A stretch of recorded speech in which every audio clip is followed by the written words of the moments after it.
Des vents à plus de 180 km/h, 130 000 foyers privés d'électricité, des transports très perturbés, des dégâts dont certains, vous allez le voir, véritablement impressionnants. 32 départements toujours sous vigilance depuis hier en fin d'après-midi. Kira frappe la France. Bonjour Frédéric Descamps, merci d'être avec nous. Vous êtes météorologue à Météo News. La tempête devrait durer encore une partie de la journée. Jusqu'à quand précisément et quels sont les territoires les plus exposés ?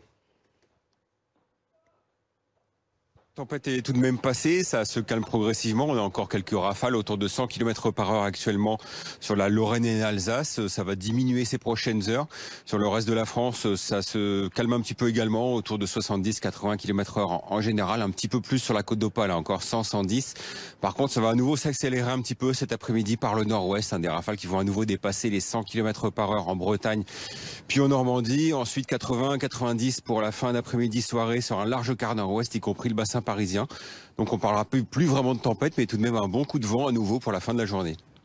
Vent, comme vous dites, ce matin, 32 départements sont toujours sous vigilance. Cette vigilance, est-ce qu'elle va évoluer selon vous et comment alors ?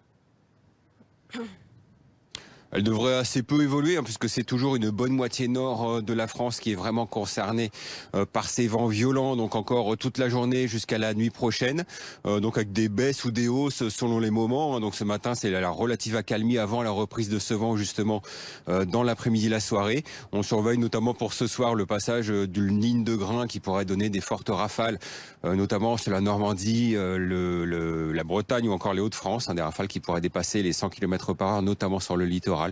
Donc c'est principalement un bon tiers nord de la France en tout cas qui est concerné. Cette tempête, au vu des tempêtes précédentes, est-elle exceptionnelle ou pas ? Elle n'est pas vraiment exceptionnelle, c'est une tempête assez classique. En revanche, c'est vrai qu'elle se démarque un petit peu, principalement sur les régions du nord-est.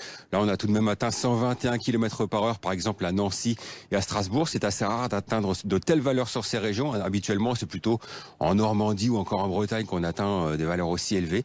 Donc c'est plutôt atypique, tout de même sur l'extrême nord-est du pays. Ailleurs, c'est plutôt classique. Merci beaucoup Frédéric pour toutes ces précisions. La carte vient de changer. 27 départements sont désormais placés sous vigilance orange.